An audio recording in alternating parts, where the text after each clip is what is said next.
I'm Sherilyn Skolnicki, and this is Brilliant Balance, the show for working women who are ready to shine. Each week, I bring you ideas, inspiration, and insight on balance, business, and getting it all done gracefully. You ready?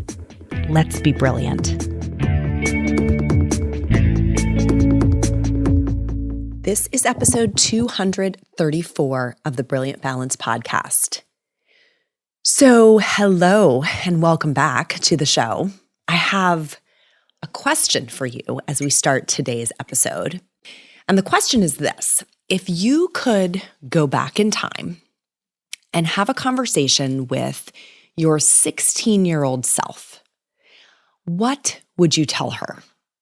I want you to think about this question with me. Now, you may have just shuddered when I asked that question. You may have smiled. You may have rolled your eyes even if you've maybe thought about this question before. But I really want you to go there with me as we get into this episode. I want you to think actually very specifically about one of the decisions that maybe you had to make when you were 16. Maybe it was a decision about which summer job you should take, or whether you should take all those honors and AP classes or a collection of maybe easier electives. Maybe you were thinking about, should you date this person or that one, right, at 16? Break the rules or follow them? Should you try out for the team? Might have been a decision that you were pondering. Or whether or not to cut bangs. That was a decision I pondered at 16. Which colleges should you apply to? These decisions, and I want you to just maybe even pause this episode and just think for a minute about what it felt like to be 16 and trying to make any one of those decisions or another one that came to your mind when I asked the question. And I think the theme is probably that those decisions felt pretty overwhelming to your 16-year-old self. They were all-consuming. They were maybe a little scary or a lot scary. They felt like the stakes were pretty high. I felt like, as I think back on this, I felt like I didn't have the information that I needed, right? I felt like I was trying to make decisions with imperfect information for maybe the first time ever around that era. Up until then, you're being given pretty simple and well-framed decisions. And around that time in high school, if your parents gave you some room to make decisions, you're starting to really deal with nuance. And so I want you to think about what you would tell that young woman now. If you could sit down with her and speak to her really openly and honestly, from the perspective that you have at this age, what would you say about that decision? And this is one frame that you can use to wrap your head around the topic that I really want to get into today, which is how we make choices, how we make decisions, and how we can use our future self to help us. So let's talk about this. Typically, when we are making decisions, we make them from our current circumstances. We kind of have to, if you think about it. It's all we have, right? We ask ourselves, self, what should I do here? What's my next move? And our self, our current self, which has had a certain set of experiences up to that point, tries to sort out what to do. And my belief is that sometimes that keeps us stuck where we are, right? That process of going inward and thinking about our current circumstances can make us play small. It can also sort of have us repeat some mistakes over and over again, right? Why? Why is that? Well, because we're making those choices from the perspective of a level that we're trying to grow beyond, right? And I'm not talking about like, what should we have for dinner? Although you could run that through this lens as well. I'm talking about those inflection point decisions. The ones that we kind of know in our gut could change things. They could change the trajectory that we're on. They could make tomorrow different than today, so to speak. And our human selves will choose familiarity over growth almost every time, right? We'll choose familiarity instead of growth. So we may actually choose something that's not very good, that's uncomfortable, if it's familiar to us, if it's something that we have chosen before and we sort of know the outcome. And when we make decisions from that current perspective, then we're limited by it. We're behaving as though the life we have now, the circumstances that we're in, that's the life we'll always have. But is that true? That certainly has not been true for me. I was reflecting recently on the life that I have now.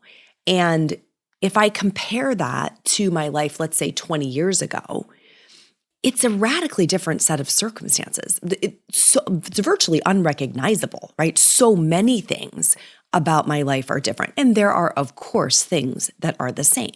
I still have my parents. I'm still married to the same person. But 20 years ago, I didn't have any of my children. I didn't live in this home. I didn't have this career. I didn't look the same. Like, so many things have changed. So when we make decisions only from our current perspective, we can be limited by it, right? And that framework ignores the fact that virtually all of the circumstances will change over time. And if we're not careful, they may change in a direction that we're not happy about or not proud of, right? If we keep making decisions from our current perspective, we can actually go backwards, sort of by accident, right? So I want to get acquainted today. Let's have us all get acquainted with what I'm going to call a VVIP, a very, very important person. And this is your future self. And when you're making the next choice that you face, I want you to ask yourself what she would have you do. What would your future self have you do? Here's why. Again, I'm going to unpack this idea of how do we make choices most of the time from our current circumstances. All too often, the thing that drives our decision is one of 5 things. And I thought about these as I was putting some notes together for today's episode. There may be more than 5. I'm going to talk about 5 today, okay? So one of the things that drives our decisions is this concept of identity or familiarity. This is what I always do. This is what I know how to do. This is what I have done before.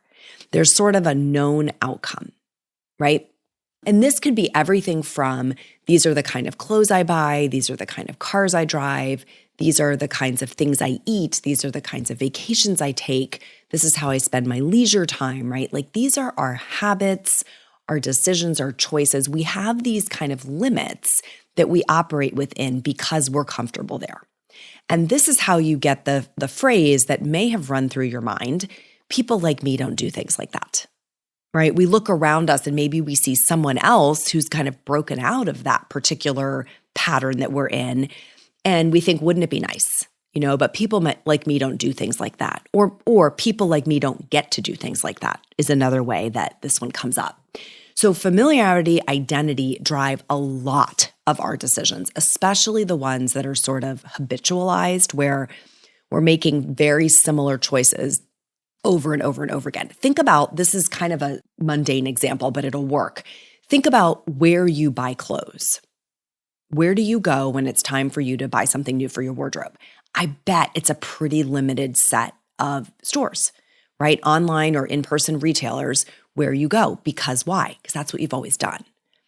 And so if you are looking around going, God, I'm kind of in a fashion rut, I don't really like my clothes very much. I don't love my wardrobe. Ask yourself, am I letting familiarity and identity drive my decision-making here? Again, that might be a kind of basic example, but you can then apply that to other areas of your life. Do you ever find yourself saying, I just need a minute to breathe? While the whole idea of meditation can sound totally intimidating, I've found that stepping away from the chaos of life, even just for a few minutes, is incredibly restorative. So if you're short on time, but could use a few moments of peace right about now, listen to my 5-minute meditation for working moms. It'll help you clear your head and come back to your day feeling centered and refreshed. Head over to brilliant-balance.com/breathe. Press play and settle in for a few mini moments of peace right now. Second thing that often drives our decisions is constraints. We make decisions using constraints. I can only do X, Y, or Z because I only have A, B, or C, right? So classically here, this is about money. We are constrained by our financial picture, and we make choices based on our current financial circumstances. I see this a lot with entrepreneurs who are trying to figure out how to invest in their business based on the current revenue level or income level that they have. So constraints drive our decisions often, right? I can only do X, Y, or Z because I only have A, B, or C. And think about how limiting that can be if we are on a growth curve. If we can see that our circumstances are changing and our world is expanding, but we're only making decisions from where we are right now, it can be very difficult to invest. And that's not just financially, but that's kind of a classic example for this one. The third thing that often drives decisions is fear, right? We allow fear to be the driver of the decision. And I got to tell you, fear is a terrible decision maker. Fear does not make good decisions, right? Fear is the thing asking us, what if it doesn't work out? What if I fail? What if I lose everything or something, that's important to me? So fear, what if I'm embarrassed? What if I'm not good enough at it? All of those fears that creep in can cause us to take a step backwards, to not take the chance, to not go for it, to not put ourselves out there. So when fear is the driver of our decisions, we play safe and small. We make our world tinier so that we are pretty comfortable in there. And that leads to the fourth one. I think another thing that drives our decisions a lot is comfort or ease. We could maybe call this one short-term gratification, like what feels good right now. So if fear is driving us to not take the chance, comfort and ease are saying, it's okay, just stay right here. So let's think about something like fitness. I know a lot of listeners have fitness goals. Like I would really love to exercise more, right? I would love to make that a regular part of my life because I feel so good when I do it. And yet the same person will say, I'm not doing it. Why? Because in the moment, we're choosing what's comfortable, what's easy, what feels good in the short term, instead of what feels good in the long term, right? What will feel good after we've done it. And maybe not even after we've done it once, but after we've done it with some level of consistency. So comfort, ease, short-term gratification can drive our behavior. And then the fifth one, this one is so prevalent, is opinions of others. What will so-and-so think or say if I do this? Or even, what is so-and-so telling me to do? My spouse, my parents, my colleagues, the imaginary crowd even. Like, what will people on social media think I should do?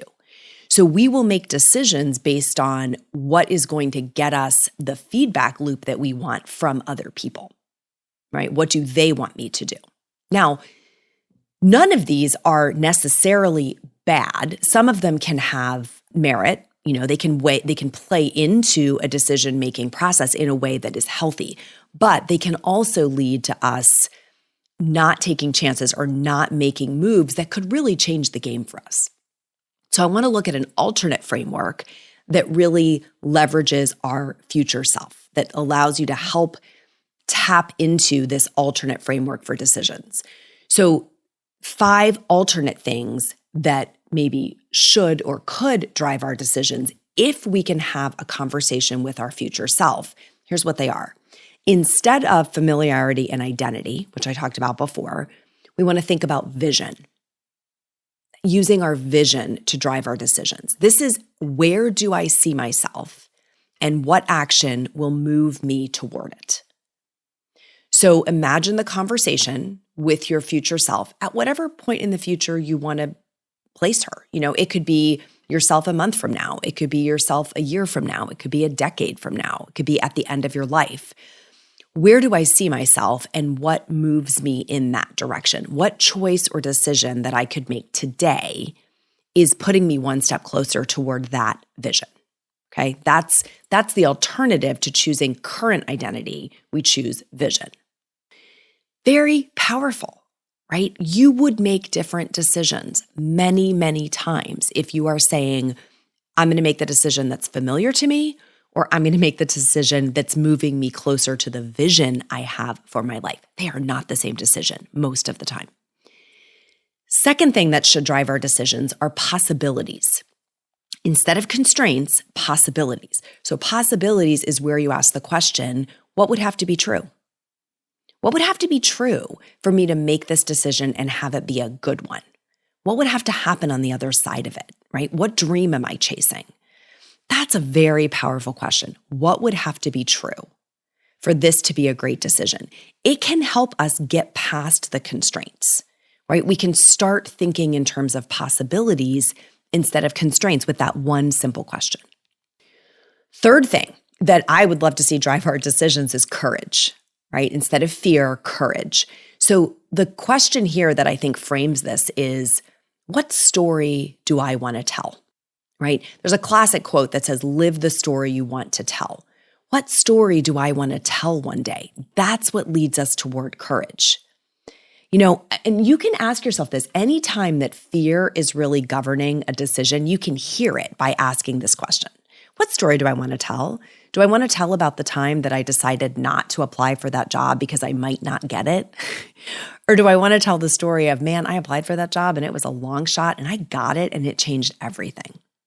Think about the difference in those stories, right? Which story do you want to tell? Fourth thing that can drive our decisions is focusing on our long-term fulfillment or satisfaction instead of our short-term gratification. Okay, our long-term satisfaction or pleasure or fulfillment. So the quote I like here is one that circulates in the authors community, and it's, I don't like writing, but I like having written. I don't like writing. There are very few authors who are like, I just love the act of writing. I like having written. I like looking back at that page and seeing what I've done. I like the finished book. How many places in your life do you struggle with the act of doing it, but you love it when you've done it? That's the gear you can harness to tap this long-term rewards. So when we have to push through some short-term discomfort, right, and we have to sort of metaphorically get up off the couch and do something, what we have to keep in our mind is that long-term goal. Will it have been worth it? And that is very powerful when there's a little bit of pain in the short term, but the pain is worth it. And the fifth one, instead of the opinions of others, what will so-and-so think, we want to think about, to drive our decisions, the opinion of our future self. What would my future self be proud of me for doing? What would my future self celebrate? What would my future self honor? When I look back at this moment in time that I'm facing today, where does my future self go? Atta girl, that was it. You had to make a hard choice there and you made it. Making decisions from that perspective of our future selves is a fabulous game changer. It opens up a whole new world of possibilities. Maybe you are the kind of person who can start a business. Maybe you can marshal the resources to take that once in a lifetime trip. Maybe you do have the courage to go ask for that opportunity. Maybe you can do the hard work today that gets you that degree in a few years. And maybe your future self is just waiting for you to ask for her point of view. I gotta tell you, I love watching people make this shift from decision-making from your current circumstances to decision-making from this future perspective. So I want to hear your stories. If something opened up for you today when you were listening to this, and man, I hope it did, jump into our Facebook group and tell me your story. Tell me where your current self was getting in the way, and tell me the story your future self wants. What is the story that she wants to tell? Facebook group is at Brilliant Balance. If you just go to Facebook and search groups, you'll find Brilliant Balance. If I can help you personally, DM me on Facebook or Instagram or email me. You can email cheryl@brilliant-balance.com. Tell me. That's why I'm here, to help you make these kind of shifts. That's all for today, my friends. Till next time, let's be brilliant.